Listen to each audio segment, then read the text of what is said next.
sa batas ng ilang mga lokal na pamahalaan, lalong naghihirap ang buhay ng mga motorista at ng kanilang pamilya. Mr. Alright, magandang umaga. So ito nga, Congressman Bosita versus Congressman Rex Gatchalian ang debate.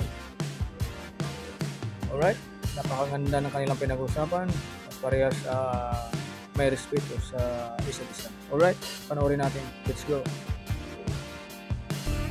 A ordinance is considered valid until it is challenged in court. Pwede naman ho siguro dalhin ng one rider party list ang mga individual na mga traffic ordinances ng bawat syudad sa mga lokal na korte para malaman ho natin kung nag-violate ho sila. Totoo po na mayroong kapangyarihan ng mga lokal na pamahalaan base po sa Local Government Code of the Philippines. Pero hindi po pwede na ang lokal na pamahalaan ay magpapatupad ng anumang batas na sasalungat po sa national law.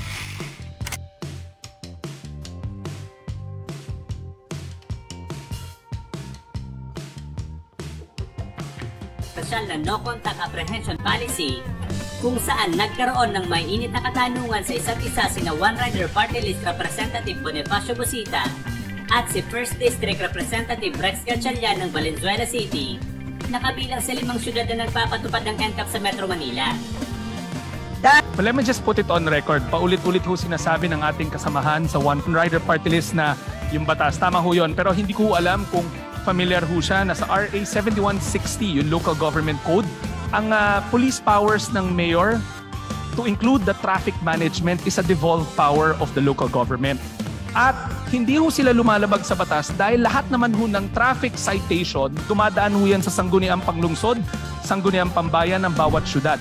And let us keep on going back to the original notion. A ordinance or a local law is considered valid until it is challenged in court. Pwede naman ho siguro dalhin ng one rider party list ang mga individual na mga traffic ordinances ng bawat syudad sa mga lokal na korte para malaman ho natin kung nag-violate ho sila. So hindi ho tama siguro na paulit-ulit na sinasabi na yun ang batas dahil ang batas sa 7160 sa Local Government Code fully devolved ang police powers at ang traffic management sa lokal na mga pamahalaan. Pero again, this will take a whole evening of debating about it. My last point, Mr. Speaker, kung pahihintulutan pa rin ho ng ating kaibigan mula sa One Rider Party List. Makailan na pag-usapan yung NCAP o yung No Contact Apprehension Policy ng mga syudad kasama ang Valenzuela City ho dyan. Gusto ko lang humalaman kung kanina kasi paulit-ulit rin sinasabi ng ating kaibigan mula sa party list na yung talamak daw yung pangungotong or yung pangangingikil na mga ibang traffic enforcer at ng mga policemen dahil naaabuso nila yung pagkonpiska ng mga driver's license.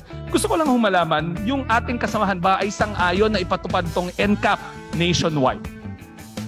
Mr. Speaker, bago ko po sagutin ang katanungan ng gentleman from Valenzuela City, hayaan po ninyo na banggitin ko po yung response ko do sa huling nabanggit niya. Totoo po na mayroong kapangyarihan ng mga lokal na pamahalaan base po sa Local Government Code of the Philippines. Totoo po. At hindi naman pwedeng questionin yan. Pero hindi po pwede na ang lokal na pamahalaan ay magpapatupad ng anumang batas na sasalungat po sa national law. Like I said, we can keep on going back and forth with the legality of which national law we can cite because I'm equally citing another Republic Act that devolves traffic management and the overall function of police powers to the local mayors. But doon na lang ho ako siguro, para wakasan ko ang aking pagtatanong, doon na lang ho ako siguro doon sa huli kong tanong.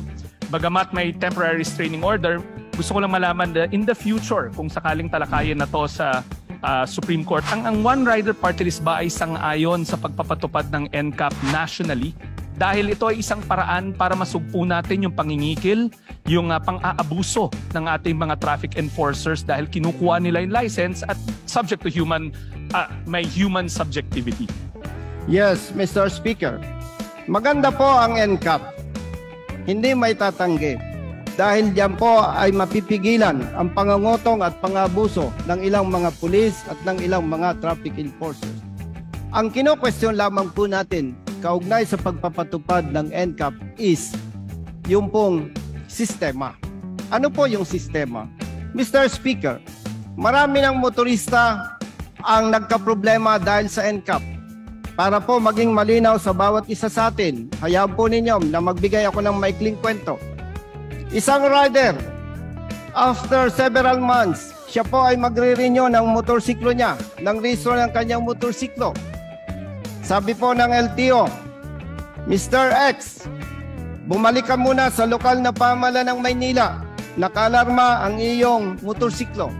Pagpunta po niya sa Maynila, lokal na pamahalaan ng Maynila, napag-alaman po niya, Mr. Speaker, more than 90,000 pesos ang kanyang mumultahan dito. Bakit po? Hindi po nabigyan siya ng kaukulang notice doon sa kanyang paglabag. Araw-araw, Mr. Speaker, paulit-ulit yung kanyang paglabag. Bakit po nangyari ito? Ang rehistro po ng kanyang motorsiklo ay naka-address sa Maynila. Samantalang siya ay kasalukuyang naninirahan sa Cavite. Sa madaling salita, Mr. Speaker, nire-recognize natin yung sinasabing ignorance of the law excuses no one. Pero kung sana naipadala agad ang notice of violation sa nasabing rider, hindi sana magpapatong-patong ang kanyang violations na nagkakalaga ng almost more than 90,000 pesos. Mr. Speaker, yan po ay isa lamang sa mga halimbawa, pero napakarami na po ang nagulat dahil napakalaki ng halaga na sinisingil sa kanila ng lokal na pamahalaan. Ang punto natin dito, Mr. Speaker, maganda ang NCAP, pabor tayo sa NCAP, pero kung hindi mariresolba ang mga problema na dapat maisaayos muna, tayo po ay tumututol sa pagpapatupad ng NCAP, Mr. Speaker. Maraming salamat, Mr. Speaker. Sa punto na to, naniniwala ko na yung debate ng NCAP ay another topic for another day. Nais ko kong pasalamatan muli ang ating butihing kasamahan mula sa One Rider Party List at ulitin ko po, nakikisa ho ang representante na to sa pagsulong ng karapatan ng ating mga riders, pero bilang chairman ng Local Government Committee sa Mababang Kapulungan, naniniwala pa rin ako na ang traffic management, ang police powers ay devolved functions ng mga alkalde na kinikilala ng RA 7160. Maraming salamat, Mr. Speaker.